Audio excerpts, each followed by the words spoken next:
संघर्ष होता म्हणून दादा जरांगे पाटील सकाळी 10 वाजल्यापासून सराटे आंतरवालीमधून निघलेत। आता आहोत आपण नेप्टी फाटा अहिल्यानगर या ठिकाणी। आता सकाळी संघर्ष होता म्हणून जरांगे पाटील निघलेत, परंतु आता 12:30 वाजत आले तरी पण या ठिकाणी आणखी पोहोचले नाहीत। चौकात गावागावात प्रत्येक तांड्यावर जरांगे पाटलांचं मोठ्या प्रमाणात स्वागत आणि सत्कार केला जात आहे, म्हणून त्यांना या ठिकाणी यायला उशीर होत आहे। परंतु या ठिकाणी सकाळपासनं या माता मावल्या संघर्ष होता म्हणून दादा जरांगे पाटलांची वाट बघत या ठिकाणी उभा आहेत।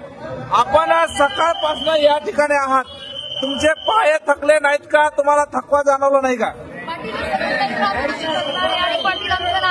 भवितव्यासाठी लढतायत।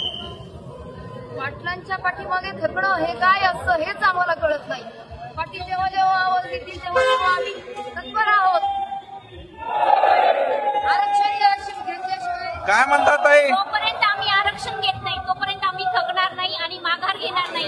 सरकारने आम्हाला हलक्यात घेऊ नये, कारण आतापर्यंत आम्ही अनेक मोर्चे काढले, 52 मोर्चे काढले। त्यानंतर मागच्या वेळेस सुद्धा आम्ही मुंबई या ठिकाणी गेलो होतो, परंतु त्या मुंबईचा रिझल्ट आम्हाला त्या ठिकाणी दिला नाही। परंतु यावेळेस आम्ही जोपर्यंत आम्हाला आरक्षण भेटत नाही तोपर्यंत आम्ही त्या ठिकाणी निघणार नाही। 12:30 वाजले, सकाळपासून तुम्ही इथे आणखीन दादा आले नाहीत, आणखीन किती वेळ वाट बघणार आहेत? जोपर्यंत दादा येत नाही तोपर्यंत आम्ही याच ठिकाणी उभा राहणार। जोपर्यंत दादा येत नाही, दादांची भेट होत नाही, दादांचा सत्कार केला जात नाही, तोपर्यंत आम्ही या ठिकाणाहून हलणार नाही आणि उठणार पण नाही।